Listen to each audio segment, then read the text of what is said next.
Our country is experiencing a nursing shortage epidemic.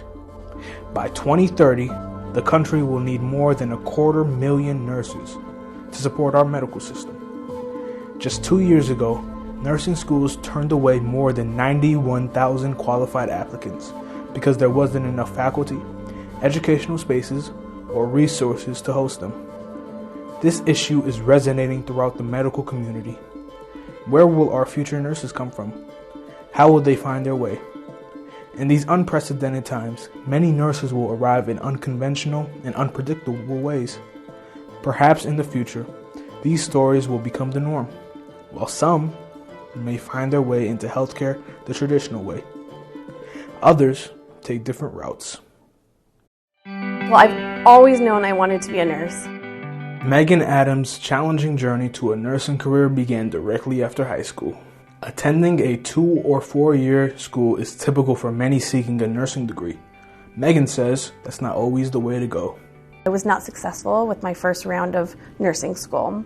I did finish with a degree in psychology, and then I went on to complete a degree at Isabella Graham Hart in an LPN program, where then I went on and completed a 2-year associate's nursing program. So a little bit longer, but I learned a lot about myself. I think that for me, it also allowed me to kind of build bridges with some pretty amazing, mostly women in this area and the surrounding areas that I still reach out to, get advice from. Megan eventually realizing her lifelong goal of caring for infants. I was 5 years old and I had a little journal that I colored a picture, and I think my teacher wrote, "I want to be a nurse." I think it's always been a calling and it's been inside of me. One way to discover if nursing is inside of you is to ask questions, do research, and even spend a day shadowing a nurse, helping you to understand what a typical day may look like for a NICU nurse. My patient assignment can include 1 baby, 2, 3, sometimes 4 if it's a busy labor day. If my babies are receiving oral feeds, I get those feeds ready, I get their vital signs, I help the parents either breastfeed or feed the baby with the bottle.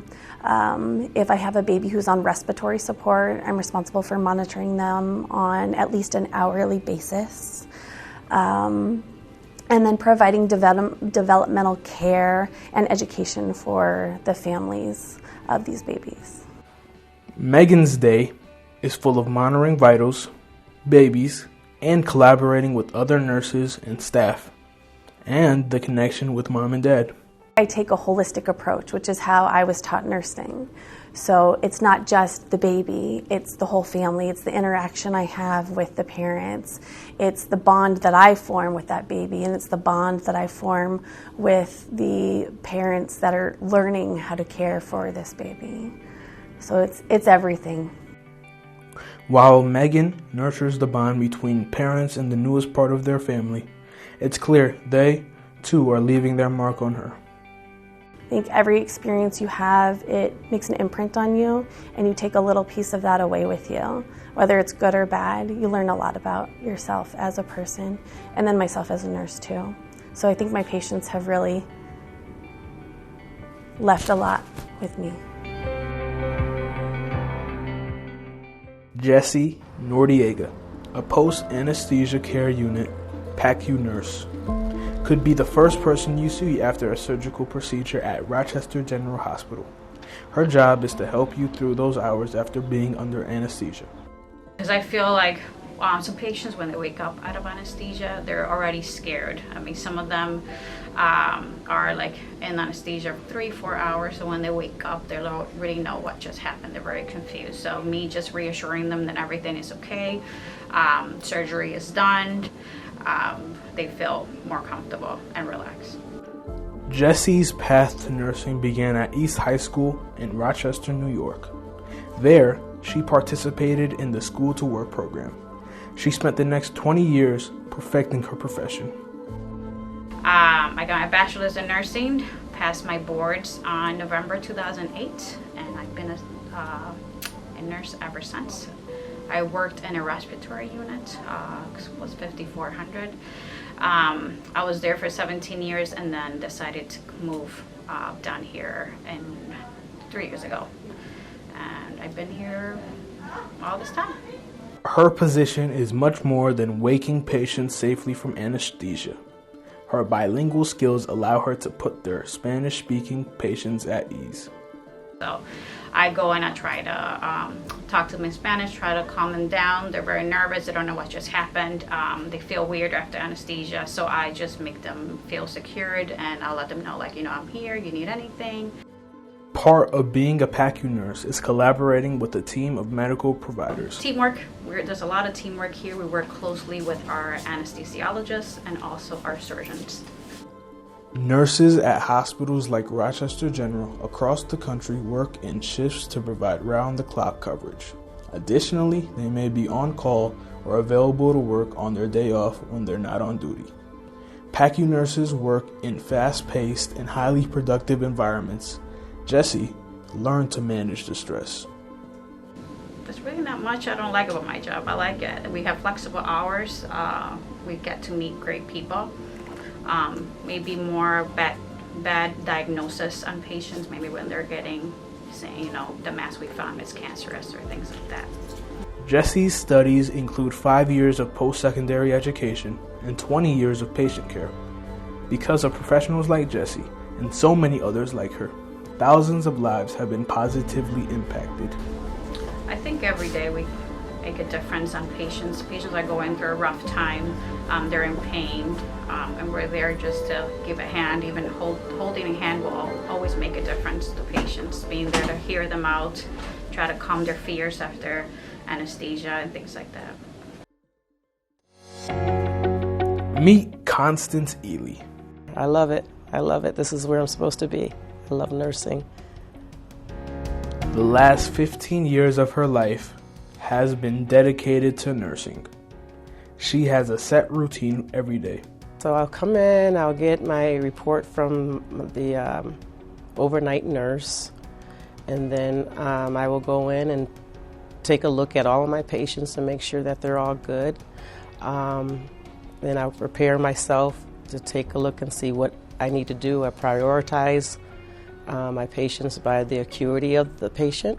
So when the patient comes back from a procedure, such maybe as an amputation, we make sure that the vital signs are good. We check the bandages and the drainage, make sure there's nothing acute going on, checking for fevers. We're just making sure that they're well after their procedure, checking for pain, because pain is very, very prevalent after a procedure. So we make sure that they're comfortable and that all their needs are met. Constance's path to nursing was different. Her childhood wasn't filled with dreams of saving lives. Her decision was a result of corporate downsizing. I came out of the automotive industry in '08. Rochester's automotive industry, from Delco to ITT to Valeo, experienced a recession when manufacturing began to increase internationally. Her company, Valeo, responded by offering employees like Constance a chance to return to school. I was finally forced to go out and do what I needed to do. And this is the best decision ever. Like Megan, Constance attended Isabella Graham Park LPN program. Went to school, became an LPN, and from there I worked up as an RN. So it's about 15 years to where I am right now. Rochester General Hospital paid for her to become an RN. Now, she leads a team of nurses. Sometimes I'm charge nurse, and if I'm charge nurse, I have LPNs that I am attending to. I make sure that they're good and that the medications that they're not allowed to do, I do for them, and any questions that any of the RNs have on the floor, I also try to address those and put out fires for that as well. Many nurses gravitate towards a specific role in nursing as they experience and better understand what the job of nursing entails. There's so many opportunities in nursing, from bedside to management to leadership. It's lots of opportunities, so I think if you become a nurse, I think you will find your niche, whatever area that you want. Nursing requires hard work and perseverance. Some nurses work in ambulatory healthcare services, which serves industries like physicians' offices, home health care, and outpatient care centers. In home health care, nurses travel. Public health nurses are stationed in community centers, schools, and other sites. Many of them have one thing in common: passion. If you have the passion for it, I think anything is, you can obtain it if that's what you want to do. I don't think it's hard. It might be hard going, but once you get to the end of what you're trying to achieve, it's well worth it. But yeah, anything that you want to have is going to be a little challenging, but worth the challenge. Make sure it's in your heart. Don't become a nurse because of the money. It's something that you really have to love and want to do, and it's very rewarding. Whether you are thinking about a career in nursing or another part of the medical field, the future looks promising. The interest you have for yourself, a friend, or others in your life is the first step into what will pave the way to restoring our diminishing numbers of nurses.